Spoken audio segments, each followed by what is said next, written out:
guys. Hello everyone, I am Flashlight. This is Jenny. Today we are doing something different. We are going to comment on World War I stories from this book that we have here, No Man's Land by Ayrton. If this is something that you would like to see more often, as commenting on books or as talking about war and these topics, please let us know. This is a bit more serious video.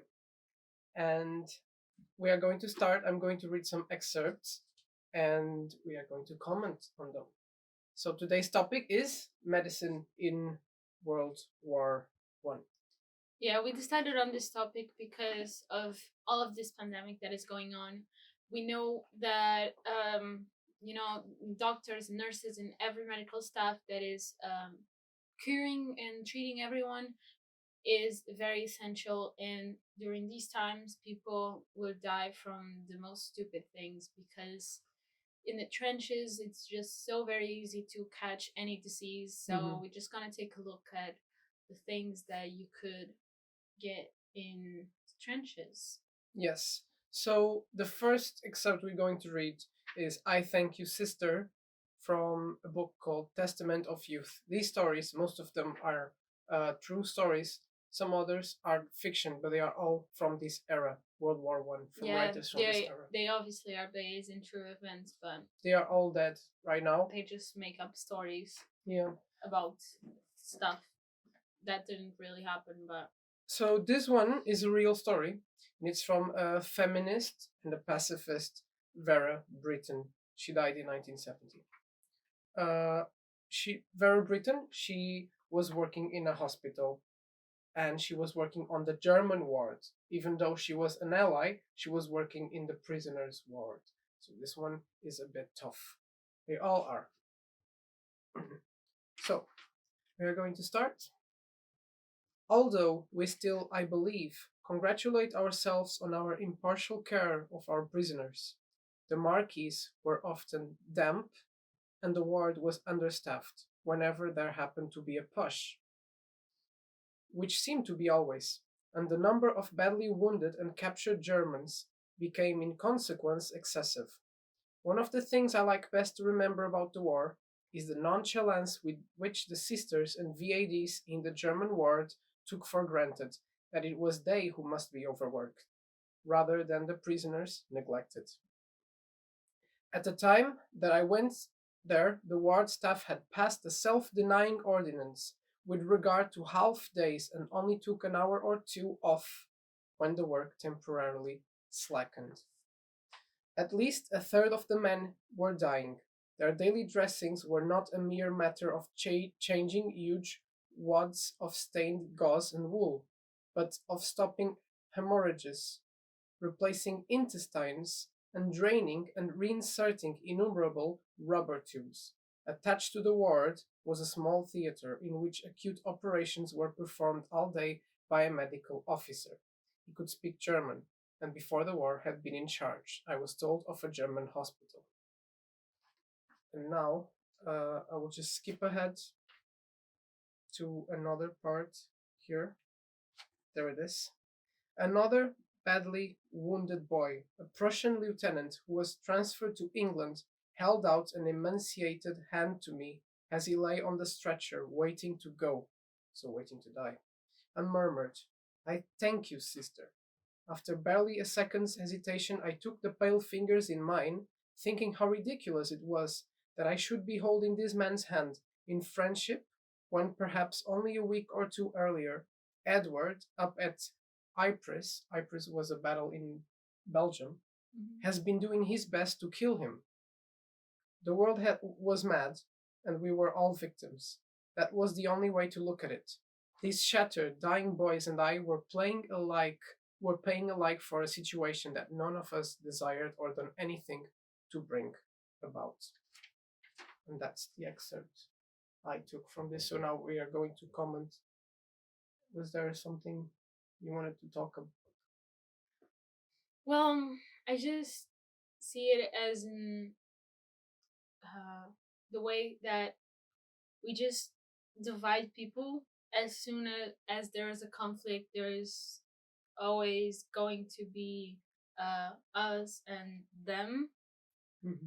So it's like, oh no, just because he is from that place, no, he deserves to die. It's, I mean, I get it in the way that we always try to build a community and identity, so that happens in nations. So it's Hmm. like, oh, so we're British and they are German, so they're mean and we're good. But it's just so crazy because we don't look into these people as like just themselves, as just Yeah, we don't look at different. them as people. We look It's them just Germans the who are enemy, mean. the Yeah. allies. It's kind of strange because here, she was saying that she heard stories when she was in the hospital. She heard stories of the German crucifying Canadians, eating. Where is it? Yeah, crucifying Canadians, cut off the hands of babies, and rape subjected pure females to tremendous atrocities. So when she was put in this prisoner ward, first of all, it's good that they had a prisoner ward. They could have just let them die.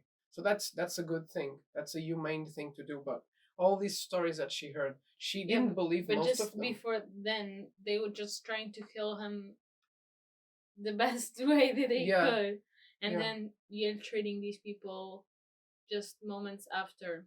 Yeah, so she heard these stories about them eating dead babies and raping women, and she said she was very scared to work there, but she soon realized that they were all too weak to even move a limb, Yeah.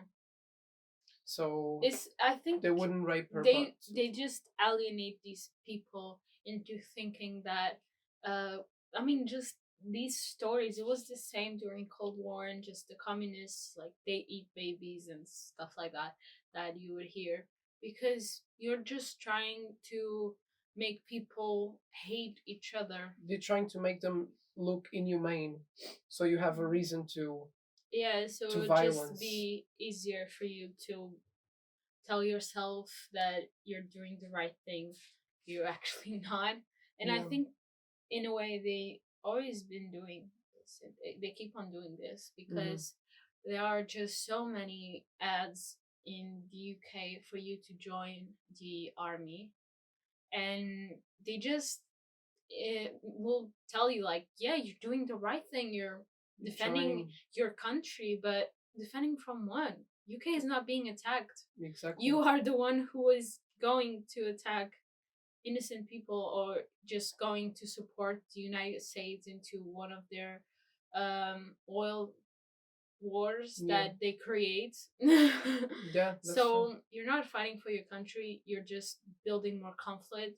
And the sooner people realize that, I think it'll be the best, because everyone just thanks people for their service, like, oh, you're thanking them for killing guys who just didn't do anything wrong. Or maybe they also killed uh, British people before, but it's because they have to. I mean, if they are being attacked, they have to retaliate. And you're not going to expect them to just stand there and just take the bullets, you know? So obviously, at one point, they're also not innocent, but it's just because you're forcing them not to be. So, Yeah. So now we're going to read another excerpt. We went a little political here, but we are trying to focus on the medicine on this one, and if you like it, we will speak a little more about politics. everything is about politics with me. So this one is Liquid Fire. This one is a made-up story from someone who was actually she created characters, she created a story, but she was actually involved in this. She was an ambulance driver during World War I, and she was also in an ally. I think she was Mm-hmm. British. Um, so it's Liquid Fire from Not So Quiet Stepdaughters of War. And the excerpt I have is this: if the war goes on and on, and I stay out here for the duration, I shall never be able to meet a train load of casualties without the same ghastly nausea stealing over me as on that first, never to be forgotten night. Most of the drivers grow hardened after the first week. They fortify themselves with thoughts of how they are helping to alleviate the sufferings of wretched men. And I find consolation in so thinking, but I cannot. I am not the type that breeds warriors. I am the type that should have stayed at home that shrinks from blood and filth and is completely devoid of pluck. In other words, I am a coward. A rank coward. I have no guts. It takes every ounce of my willpower I possess to stick to my post when I see the train rounding the bend. I choke my sickness back into my throat and grip the wheel and tell myself it is all a horrible nightmare. Soon I shall awaken in my satin-covered bed on Wimbledon Common. What I can picture with such awful vividness doesn't really exist. I have schooled myself to stop fainting at the sight of blood. I have schooled myself not to vomit at the smell of wounds and stale blood, but view these sad bodies with professional calm I shall never be able to. I may be helping to alleviate the sufferings of wretched men, but common sense rises up and insists that the necessity should have never arisen. And I have here, I become savage at the futility, a war to end war. My mother writes, never. In 20 years it will repeat itself. And 20 years after that, again and again, as long as we breed women like my mother and Miss Evans Monington, and we are breeding them. Here we have the convoy gliding into the station now, slowly, so slowly. In a minute it will disgorge its sorry cargo. My ambulance doors are open, waiting to receive. See, the train has stopped. Through the occasionally drawn blinds, you will observe the trays slotted into the sides of the train. Look closely, Mother and Miss Evans Monington, and you shall see what you shall see. Those trays each contain something that was once a whole man. The heroes who have done their bit for king and country. The heroes who marched blithely through the streets of London town singing Tipperary, while you cheered and waved your flags hysterically. They are not singing now, you will observe. Shut your ears, lest their groans and heart-rending cries linger as long in your memory as in the memory of the daughter you sent out to help win the war, because she was sent as well. Mm-hmm. See the stretcher bearers lifting the trays one by one, slotting them deftly into my ambulance. And now a man is spewing blood. The moving has upset him, finished him. He will die on the way to the hospital if he doesn't die before the ambulance is loaded. I know. All this is old history to me. Sorry this has happened. It isn't pretty to see a hero spewing up his life's blood in public, is it? Much more romantic to see him in the picture papers being awarded the VC. The Victoria Cross was the biggest award, even if he is minus a limb or two. And he may have seen a headless... Oh, right, sorry. The man strapped down, because she was taking a lot of them. That raving, blaspheming creature screaming filthy words you don't know the meaning of. He may have seen a headless body running on and on with blood spurting from the trunk. No, it's not shell shock. Let me find you an example of shell shock. There are many things the sitters tell me on our long night rides that could have done this. Where is it? Look at him, both of you. No, sorry. Let me find you an example of a shell shock. The man they are bringing out now, the one staring straight ahead at nothing, twitching, each limb working in a different direction, like a jumping jack worked by a jerkling string. That's shell shock. See the man they are fitting into the bottom slot. He's coughing badly. No, not pneumonia, not tuberculosis. Nothing so picturesque. Gently, stretcher bearers. He's about done. He's coughing up clots of pink, green filth. That is gas. Now, here's another one. The man they are hoisting up beside me, and the two who sit in the ambulance, because there is a passenger seat on the ambulance. Mm-hmm. They would fill these ambulances as much as they could. The trains would empty and they would drive to the hospitals. The man they are hoisting up beside me, and the two who sit in the ambulance, blighty cases, broken arms and trenched feet, mere trifles, the smell disgusting. Sweaty socks and feet swollen to twice their size, purple, blue, red, big black blisters filled with yellow matter. I am wasting time. I must go in a minute. I am nearly loaded. The stretcher they are putting on one side. Oh, a most ordinary exhibit. The groaning man to whom the smallest jolt is red hell, so we couldn't make any noise. A mere bellyful of shrapnel. So he had his belly full of shrapnel, which is like when a shell falls on the ground, millions of pieces go and hit the soldiers. They kill them. Mm-hmm. So she was saying, oh, a mere. So that's not as grave, as intense as some other cases. And that's, now we'll see the worst one. He is not as urgent as the helpless thing there, that trunk without arms and legs, the remnants of a human being incapable even of pleading to be put out of his misery because his jaw has been half shot away. No, don't meet his eyes, they are too alive. Gaze on the heroes who have so nobly upheld your traditions. Take a good look at them. The heroes you will sentimentalize over peace is declared and allowed to starve forever and forever. Amen. Afterwards, she had loaded 6 stretchers and 3 sitters. Mhm. She went to the hospital, Yeah, and that's it. yeah. And the time that we visit York, we saw there were trains just built for For carrying the wounded, people. yeah. Carrying people who were wounded, and it's just crazy to imagine how many people they would fit into each one of the, I don't know what's the name of it. Train ambulance? No, like each Stretcher? No.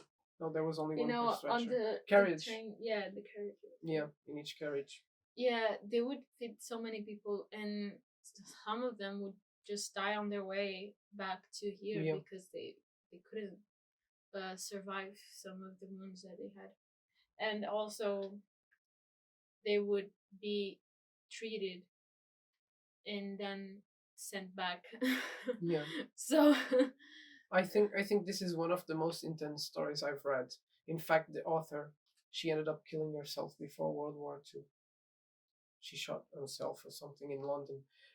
This story is very. It's not her real story, but she's basing on things that she lived, and she says that it was so bad that the only thing that could comfort her would be to have one of the wounded men talk about his misery. If he started talking, she would feel better. So she purposely left cigarettes and matches on her pocket near the driver's seat, so he would start and talk, because that way she would feel better. In this story, he doesn't talk. She feels like she's going mad. I think she gets lost in the way to the hospital, but then she makes it. But one of the men starts screaming. The others tell him to shut up, and then they are all fighting. And I think even one of them dies. I think they even, because they are so mad, so crazy, that one of them even kills the other. Maybe the shell shock one. yeah, It's because crazy. people just see the glorious parts of war, like, oh, you got a medal and you're a hero. She criticizes that a lot. But the thing is, I don't think anyone is coming out of war just looking fresh and happy, or it's just impossible, because if nothing happened to you, then you probably had people that were like brothers to you just die in front of you. So it's awful. not a glorious thing. It's just humane how that you can just send people out there to do your dirty work, because the people that are sending you to war, they're just sitting in their chairs and they are okay. She said that this this generation was completely destroyed because they would have men that were not men anymore. They had no limbs. They were maimed, and they had women that were helping that were not mentally stable. So she just said that, well, this is what war has given us. They've screwed up this generation. And then we are only going in a surface level here. We are not digging too much. We are just analyzing a few texts. There is just so much more. We can't even imagine what these people went through. It's been over 100 years now. They're all dead. Yeah, I know this doesn't really talk much about like medical work. It's more actually just politics.